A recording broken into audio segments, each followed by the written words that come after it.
July 2024, nag-resign ako sa Department of Education. Ano yung isang rason sa sinabi ko? Ang sinabi ko doon, wala namang ibang nagdidesisyon sa budget eh. Si Martin Romualdez lang at si Zaldico. Diba? Nung nagsalita ako ng ganon, hindi sila sumagot. Hindi nila dininay. Ang sinabi lang ni Zaldico, shiminit siya dyan. Ngayon, shiminit ka, hindi ka makauwi ng Pilipinas dahil lilitsunin ka dito. Ano sinabi niya? Mahiya naman kayo. Dahil sa kagustuhan niya, napataasin ang kanyang ratings, kailangan niya sabihin ang gusto na marinig ng taong bayan. Hindi niya naisip na merong Diyos. So anong ginawa ng Diyos? Mahiya naman kayo, nilubog sa baha ang Pilipinas. Nung okay pa sila ni BBM, wala siyang problema sa puso. Bakit ngayon biglang meron ng problema sa puso si Zaldico? Nakuha nilang kunin si dating Pangulong Rodrigo Duterte sa Pilipinas ng sapilitan. Bakit hindi nila mapabalik si Zaldico sa Pilipinas? At bakit hindi nila magawang ipasok sa detention unit ng House of Representatives si Martin Romualdez? Ikaw ang nagsimula ng budget. Pinatawag ang lahat ng opisina ng Department of Budget and Management. Pinag-usapan ninyo kung ano yung budget. Ibibigay mo yan sa Congress, sa House of Representatives. Dadaan sa kanila yan, Senate at House, at pagkatapos niyan ay pipirmahan mo yan bago yan maging batas. Dahil ang pirma mo ang magbibigay dyan ng bisa. Kung wala ka pirma dyan, hindi batas yan, hindi pwedeng gamitin ang pera. Ibig sabihin, bago mo pirmahan yan, dapat binasa mo yan ulit.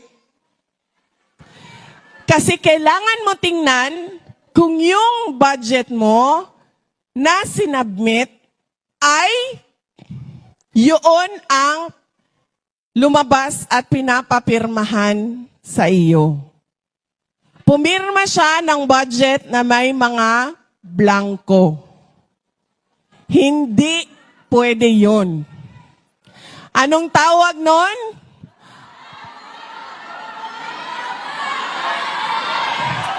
Ang tawag doon ay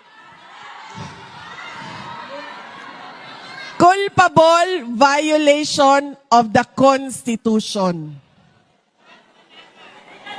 Ano sa Tagalog yun? Paglabag sa saligang batas.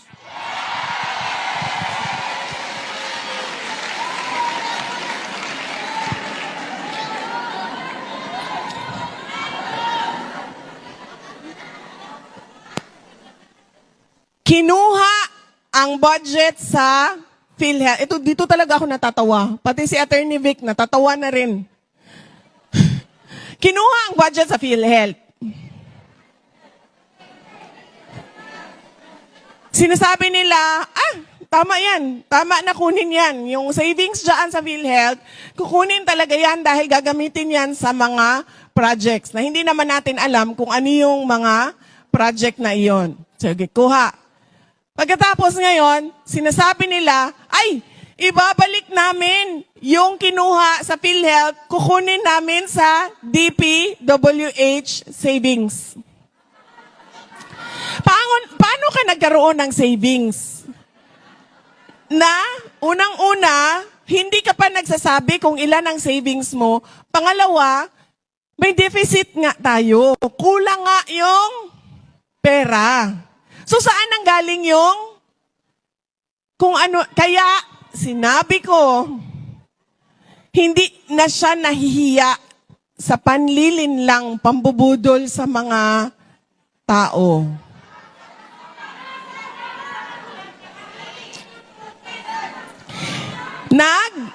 Ano ba tawag? Ang tawag ko kasi sa kanya, sa kanilang ginagawa, pyramiding.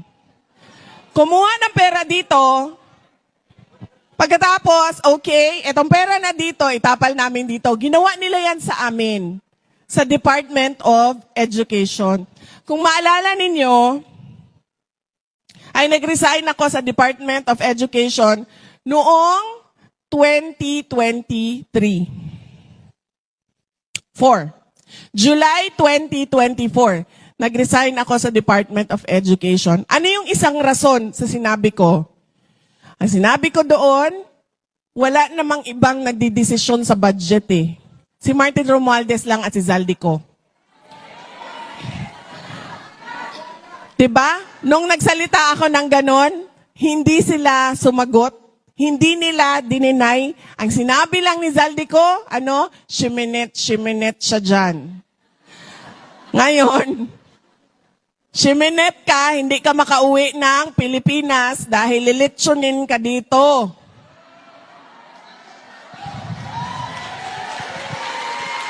Ay, doon pala. Nasa Japan tayo. Sabi ko, ang ginawa nila sa amin, sa Department of Budget, sa Department of Education. Unang taon, sabi nila, kami ang magsasabi, House of Representatives ang magsasabi kung saang distrito pupunta ang school building program. Sabi ko, hindi pwede, may department order kami eh. Kailangan niyo sundin yung mga requirements. Sa susunod na taon, ayaw na nila sundin yung requirements. Anong ginawa nila? Pinaghati-hatian nila per legislative district, inattach nila yung paghati-hati nila sa budget. Kaya nung lumabas ang budget, nandun na ang listahan. At kung makikita mo, iilang legislative district lang ang naghati-hati sa budget ng Department of Education. At hindi lang yan, nagpyramiding pa sila. Kinuha nila ang budget ng repairs. Hindi ko na maalala, i-check ninyo ang data, sinabi ko na ito noon, parang maalala ko 4 billion. Kinuha nila sa repairs, nilagay nila sa school building program. Nilipat lang nila ang pera, walang bagong pera. Nilipat lang nila, dinagdag nila doon, tapos sinali nila sa pinaghati-hatian nila. July 2024, magsisimula na ang pakikipag-usap sa Kongreso sa budget. Hinihingan na ako ng signature ng Undersecretary, Chief of Staff namin. Sabi niya, pirmahan, kailangan mo, magdesisyon, pirmahan mo. Sabi ko, anong sinabi doon? Pareho din ba sa nangyari nitong nakaraang taon? Sabi, oo, ganyan din ang mangyayari. Sila din ang magsasabi saan pupunta na distrito. So sabi ko sa kanya, hindi ko kayang pumirma. Sabi niya, ano ang gagawin mo? Hindi ka pwedeng umalis. Dahil kapag umalis ka, babanatan ka nila. Sabi niya, hindi ka pa nga nakaalis, binabanatan ka na. Kakapanalo mo pa lang, lumabas na ang witness ni Trillanes at sinabi, kasama ka sa double death squad. Diba? Hindi, nakaupo ka na cabinet secretary, lumabas na si Lisa Marcos at sinabing, you crossed the line. Sabi niya, kapag umalis ka dyan, yan lang yun ang nagpipigil sa kanila. Yung posisyon mo sa DepEd ang nagpipigil sa kanila na hindi ka tuduhan ng atake. Sinabi ko sa USEC, sabi ko, hindi ko kaya. Okay na lang. Sabi ko sa kanya, hindi ko ibibigay yung pirma ko. I-impeach na lang nila ako. Ayun nga ang nangyari.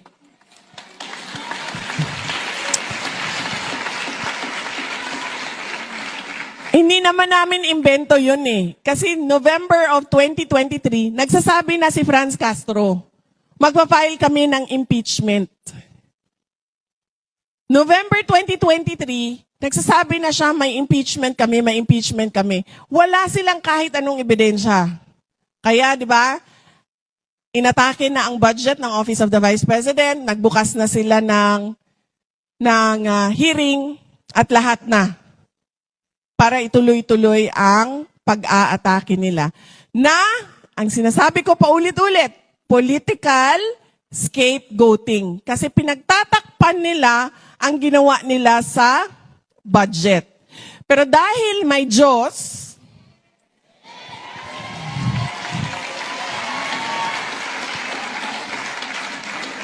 dahil sa kagustuhan ni BBM na sabihin kung ano yung gusto marinig ng taong bayan, ano sinabi niya? Mahiya naman kayo. Dahil sa kagustuhan niya na pataasin ang kanyang ratings, kailangan niya sabihin ang gusto na marinig ng taong bayan. Hindi niya naisip na merong Diyos. So anong ginawa ng Diyos? Mahiya naman kayo, nilubog sa baha ang Pilipinas. At ngayon, lumabas na ang sa DPW. Lumabas na ang buhaya, ma'am, kasi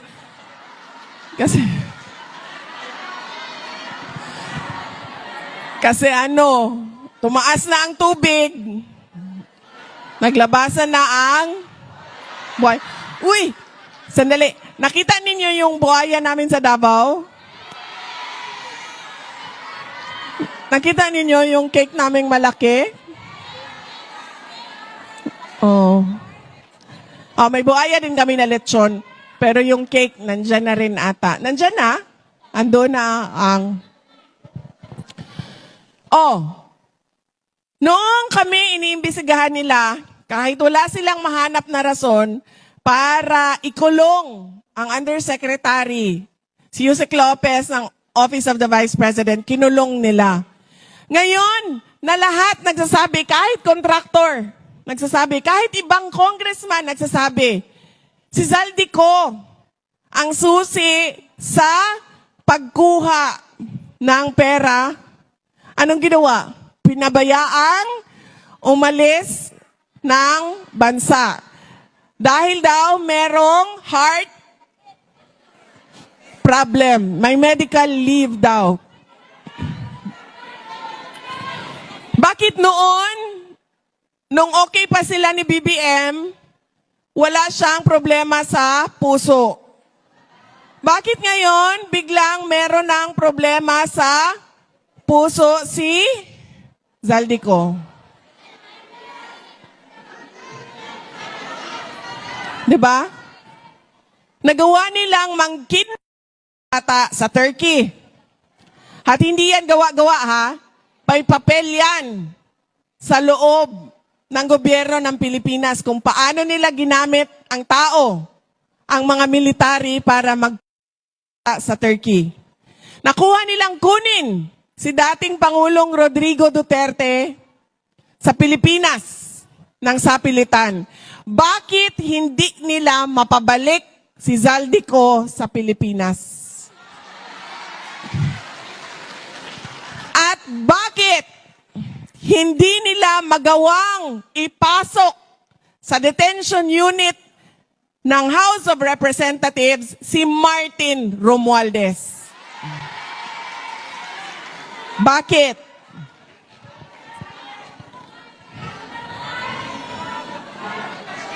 Kasi hindi siya sincere.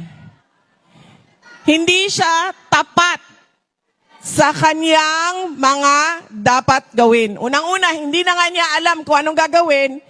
Pangalawa, hindi pa siya tapat sa kailangan niyang gawin.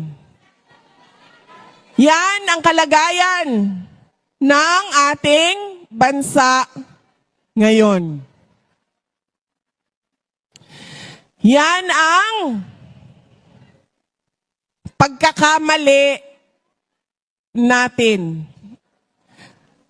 Noong 2025, sinasabi ko na meron tayong pagkakamali sa pagpili ng ating mga leaders. Ngayon, nakikita na natin kung ano yung nangyayari kapag mali na leader ang pinipili natin sa ating bayan. Attorney Vic Rodriguez, magandang gabi. Naging malapit po kayo kay Pangulong Bongbong Marcos. Naging abogado niya at campaign manager noong eleksyon 2022 hanggang italaga po bilang executive secretary nang siya po ay manalo. Pero matapos lang, Attorney Rodriguez, ng halos 3 buwan sa palasyo'y nagbitiw po kayo sa pwesto at pinatalsik din sa partido ng Pangulo at sinabing expelled ka for your incompetence as a public servant, abandonment, and disloyalty. Ang tanong, ano nga po ba ang tunay na dahilan at nagkaroon kayo ng falling out ng Pangulo? Emil, yung una mong katanungan, hindi ko masikmura ang korupsyon kung kaya't ako ay umalis ng Malacanang. Ako ay binigyan pa ng isang posisyon, ang Presidential Chief of Staff, subalit hindi ko na gusto yung direksyon na kanilang tinatahak. Kaya sabi ko, ayoko na at ako'y babalik na lang sa pribado. Pangalawa doon sa Partido Federal, kaya nila ako tinanggal sa pagkasama ng loob nila. Gusto nila, hinihingi nila sa akin nung ako'y Executive Secretary na gawin ko silang chairman ng COMELEC, gawin ko silang chairman ng PAGCOR, gawin ko silang chairman ng PCSO, at gawin ko silang chairman ng Civil Service Commission. Hindi sila kwalipikado at alam ko ang nais lamang nila ay magnakaw kaya hinindihan ko yan, kaya sila nagalit sa akin. Attorney Rodriguez, meron pa ko kayong 8 segundos. Meron pa ko kayong karagdagang tanong. Dumalo po kayo sa ilang pro-Duterte rallies. Pinapatikos mo ang kasalukuyang administrasyon at sinabing lumala ang katiwalian sa ilalim ng kasalukuyang administrasyon. Paano niyo po mapatutunayan ang mga mabibigat na paratang na ito, Attorney Sir? Pag-usapan natin, Emil, yung blanco na daang bilyong pisong Bicameral Conference Committee report na siyang naging pundasyon ng GAA. Ito ay blanco. This is criminal. This is violation of Article 170 of the Revised Penal Code. Falsification of legislative document. Attorney Rodriguez, ano po naman ang maisasagot nyo dun sa mga nagsasabi na baka kayo tumatakbo ay dahil gusto nyo lang pong restakan o ipag-revenge yung inyong pagkakatanggal sa inner circle ni Pangulong Marcos? Jessica, kaya ko tinanggap ang hamon na pamunuan ng tunay at maisog ng posisyon para labanan ang korupsyon. I have just mentioned kay Emil yung kalokohan sa dito sa 2025 budget. Ito'y punong-puno ng blanco. Nakita ko ito, prinisinta namin ito, at ito ang aking lalabanan sa Senado, ang korupsyon. Pero as of today, may 3 na ho yata nagsabi na wala naman daw pong blanco. Walang blanco, Jessica, ang GAA. Ang pinapakita namin blanco ay yung Bicameral Conference Committee, yung enrolled bill na naging GAP, yung General Appropriations Bill.